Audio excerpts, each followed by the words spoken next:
Well, happy Monday to you. Thank you so much for joining us today. I'm Marlon Bowling with you, your tour guide to the ag commodities. And we're going to be starting off a brand new trading week. Of course, last week we had kind of a sour note on the grain markets, and let's see what we did overnight. Let's begin with a look at our grain markets with our quotes provided by Bar Chart. We have the corn showing December 5 lower this morning.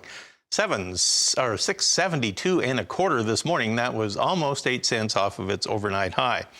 Now, in the soybeans, we had weakness there too. You had November down 3.5 cents at 14.45 per bushel.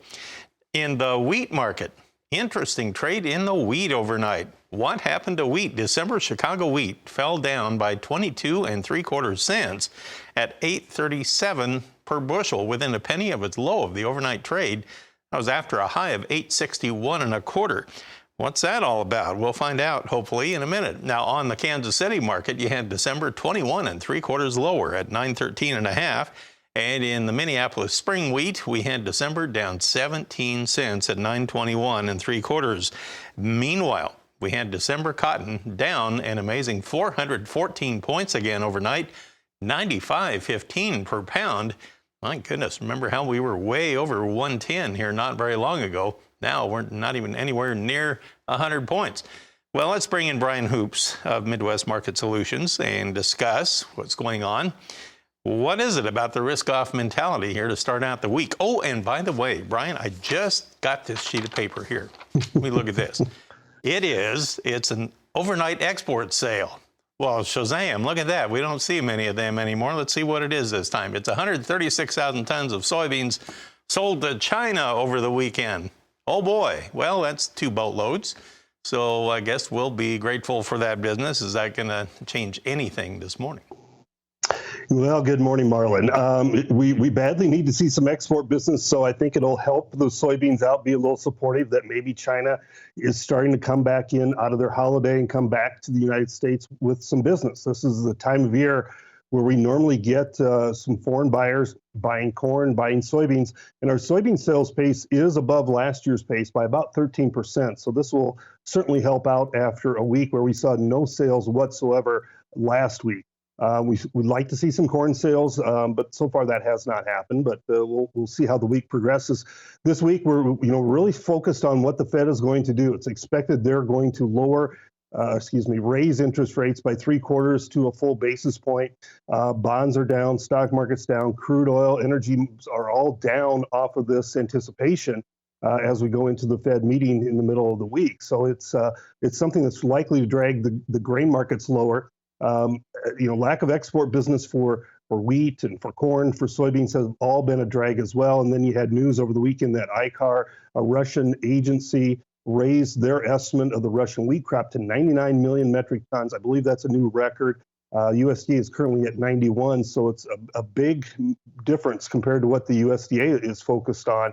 And, it's something that tells our traders our U.S. wheat prices are probably not competitive. We're not going to compete with Russia on this export front, and so prices are working their way lower, kind of dragging corn and soybeans down with it. Technically, when you look at a corn chart right now, and as this looks to be an active harvest week, does this market look toppy to you temporarily, short term? Yeah, I think it should be an active harvest week. There were some areas that received rain this weekend, and once they dry off, they should be able to get in the fields. I actually went to Fargo, North Dakota this weekend and back, and I was surprised the lack of any harvest activity. There's a lot of soybeans that they're still holding leaves, still green leaves in a lot of areas, and corn. The only corn that I saw being harvested along Interstate 29 was northern Missouri, Nebraska, Iowa, into North Dakota, Minnesota. There's nothing being harvested hardly at all, except for some silage being cut. So I would certainly expect we'll see some corn dry down enough to get harvested by the weekend. That likely will pull this corn market back a little bit.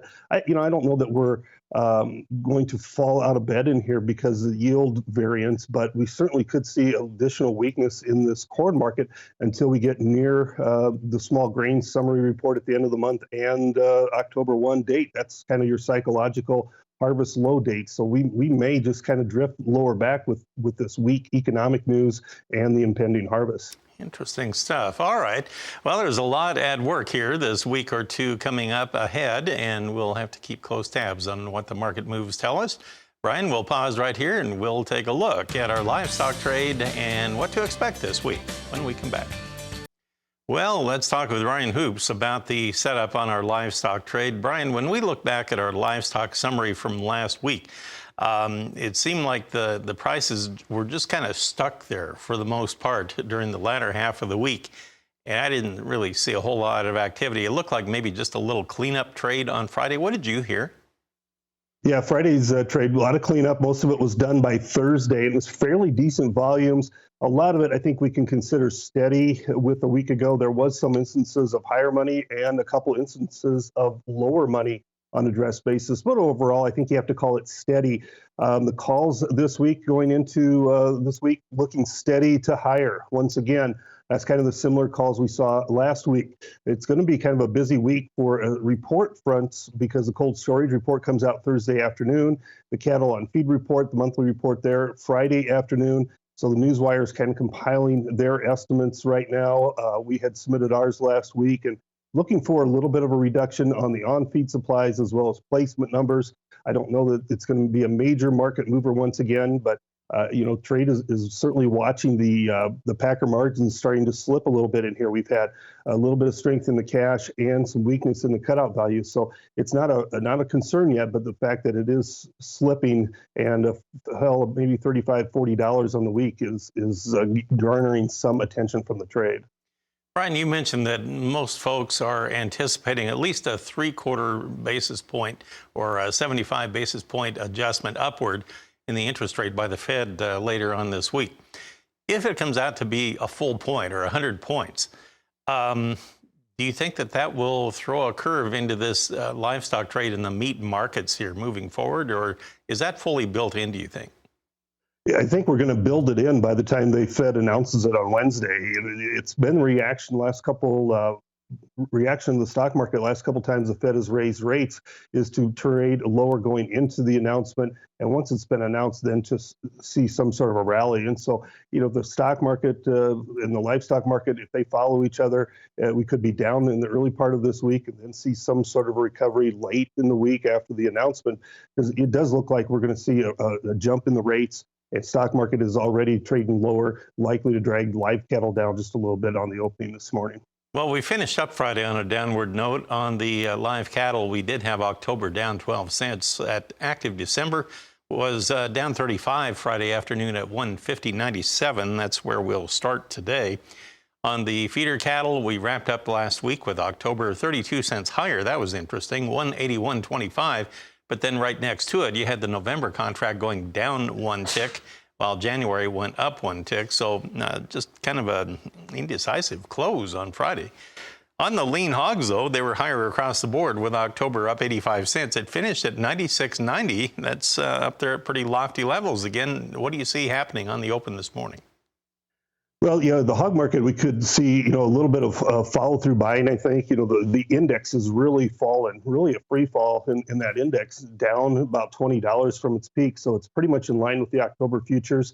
And we'll be seeing if the cash market can kind of rebound and start to move higher in here. It has the last couple days. If it continues to, look for the October hogs to follow through. They certainly have some technical momentum to the upside, at least on the early trade this morning. Okay, well, thank you, Brian. I appreciate your help helping us kick off this trading week. Brian Hoops of Midwest Market Solutions. There you have it, Janet. Well, the table is set. We'll start trading at the bottom of the hour. Back to you.